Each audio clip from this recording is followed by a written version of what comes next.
Hey, welcome to the Sacred Fame podcast. My name is Kasia Rachfall. I want to talk about sacred fame and three important aspects of it that have come up in conversation a lot lately.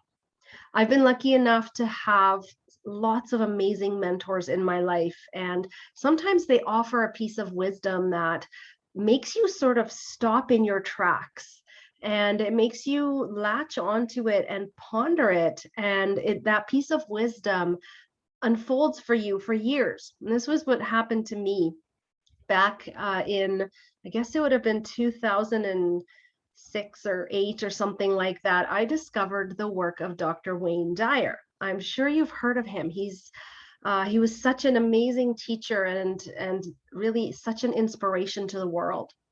And I remember him saying there are three important things to keep in mind when you're out there, not just in the public eye, right? This isn't just talking about if you have national or international or even community renown. This goes for everyone. No matter who you are, no matter what you're doing in your life, these three things are so important.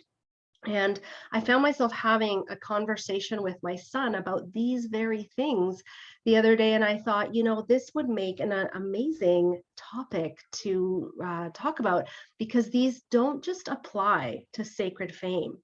And sacred fame really is that idea of serving from your heart space, serving from your greatest good, so that you can create the best possible world for all, whether that's on a community scale or a global scale. It really doesn't matter, because with sacred fame you get to decide what that means to you. And it's not fame just for the sake of being seen and being heard for doing whatever. It's really being fully seen and fully heard for being yourself. So what are these three things? The first one is you are not what you have. You are not what you have. The second one is you are not what you do.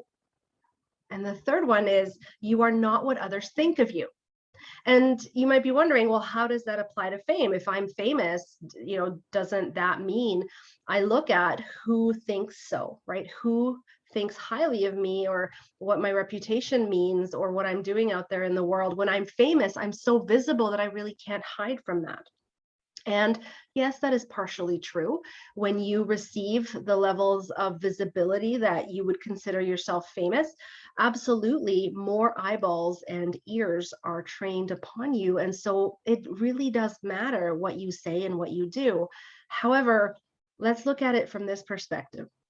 If you believe that you are what you have, as soon as what you have is taken away from you, does that make you any less of a person?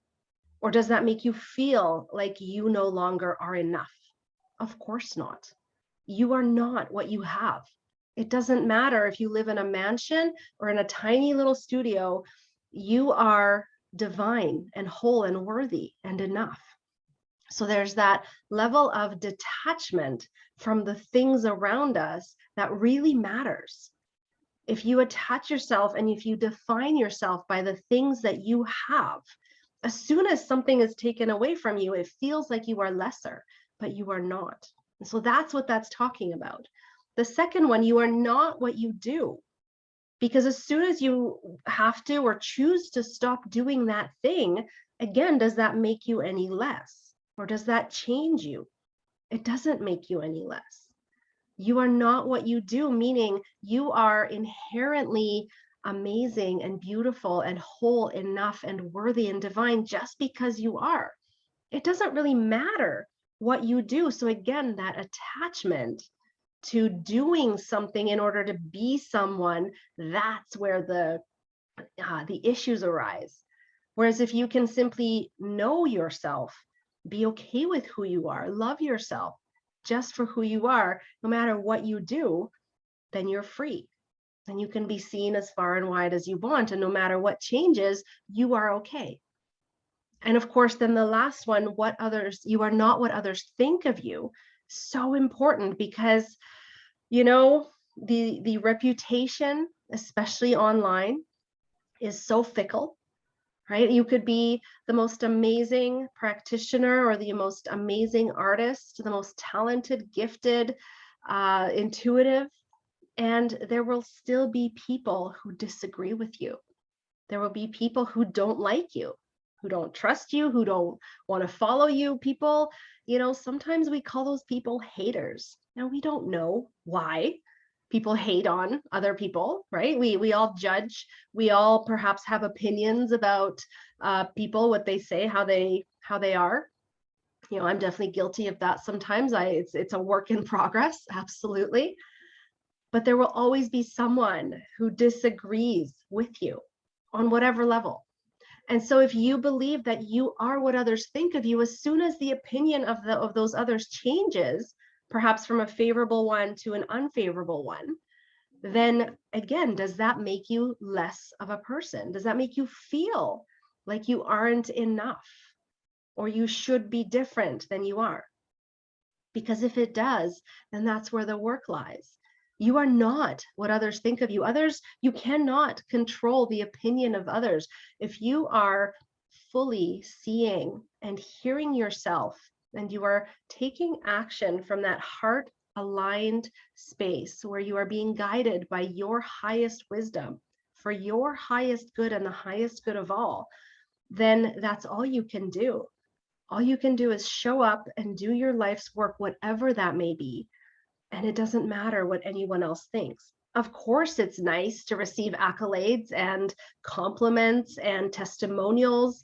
It's nice to receive those loving words from people, perhaps your clients or your audience, right? Of course, we love that. And there's nothing wrong with loving that, but being attached to it or being so sensitive that when someone says something critical, it derails your entire mindset or your entire way of being and doing things.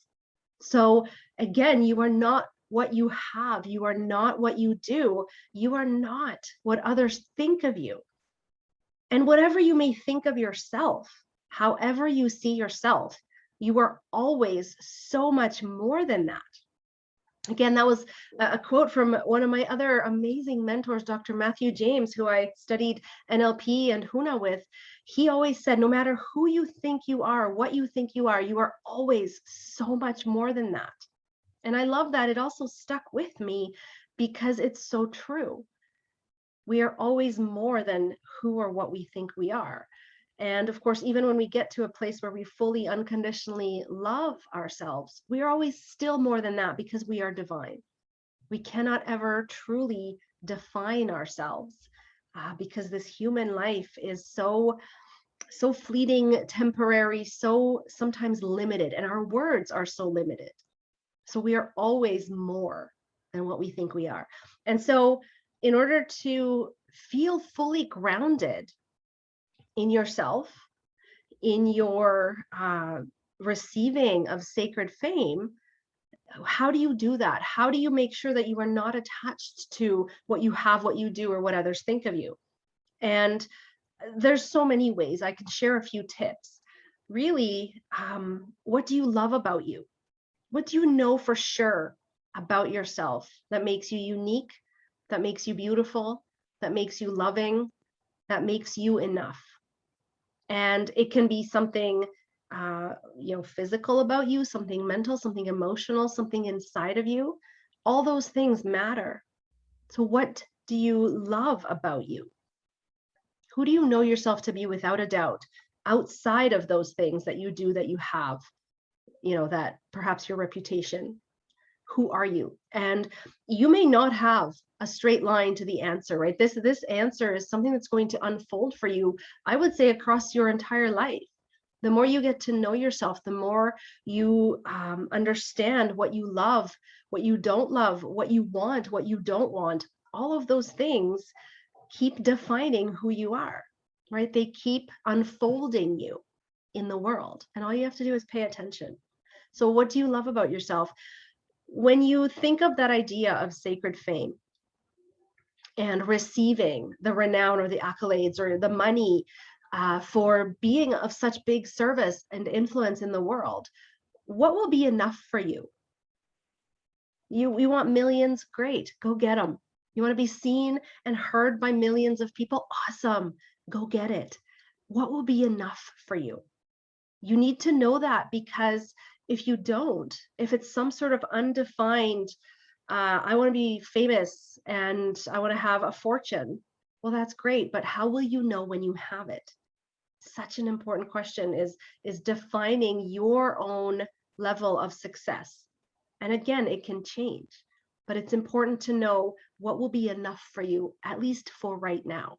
You can always grow and expand from there, but don't just leave it open-ended, because then it's really easy to never be satisfied, right? And fall into that trap of feeling like you're not doing it right, or you're not doing the right things, you're not doing enough because you don't have what you want, but you never took the time to define what you want is. What is enough for you? And then the last one that I like to look at is, how do you want to contribute? Of course, your life is about yourself. Of course, you want to be happy. You want to pursue the things that bring you joy. You want to spend time with the people that inspire you, that love you. Yes, you can be selfish in your life and make sure that your own cup is really full. Absolutely.